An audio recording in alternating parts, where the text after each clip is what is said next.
এক সিম থেকে অন্য সিমে টাকা ট্রান্সফার করুন মাত্র 1 মিনিটেই, সেটা হোক বা গ্রামীণফোন, টেলিটক, রবি, এয়ারটেল। ভিডিওটি অবশ্যই শেয়ার করে টাইমলাইনে রেখে দেবেন। তো প্রথমে চলে যাব আমাদের ফোনের ডায়াল প্যাডে, সেখানে যে ডায়াল করবো *121*1500# কল।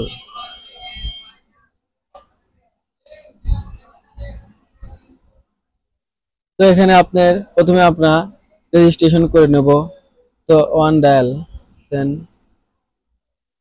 রেজিস্ট্রেশন অবশ্যই SMS এর মাধ্যমে আমাকে জেনে দেওয়া হবে। তো আমি ইনবক্সে ঢুকবো।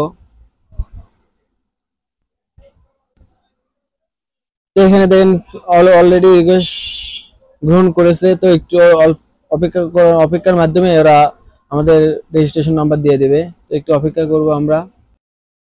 তো আমার রেজিস্ট্রেশন নাম্বার দিয়ে দিয়েছে অবশ্যই। তো এটা আমি অবশ্যই মনে রাখবো এবং আবার আমরা ফোনের ডায়াল প্যাডে চলে যাব।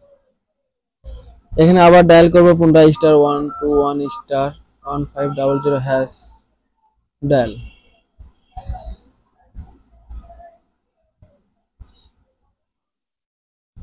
এখান থেকে আমরা ট্রান্সফার ব্যালেন্স টু ডায়াল করব।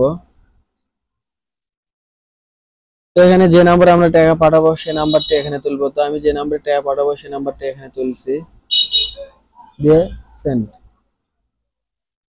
এখানে সর্বনিম্ন 10 টাকা থেকে 100 টাকা পর্যন্ত ট্রান্সফার করতে পারবেন। তো আমি 10 টাকা ট্রান্সফার করবো, লিখে সেন্ড।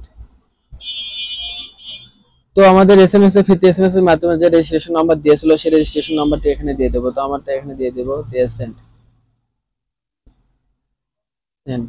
অটোমেটিকলি আমার ফোন থেকে 10 টাকা ফ্ল্যাক্সি সেই নাম্বারে চলে গেছে। এভাবে ফোন থেকে ট্রান্সফার করবেন টাকাগুলো। এবং বাংলালিংক, রবি, এয়ারটেল কিভাবে করবেন তার ডায়াল আমরা লিখে দিচ্ছি। ফিরতি মেসেজে জানিয়ে দেওয়া হলো 10 টাকা সাকসেসফুল।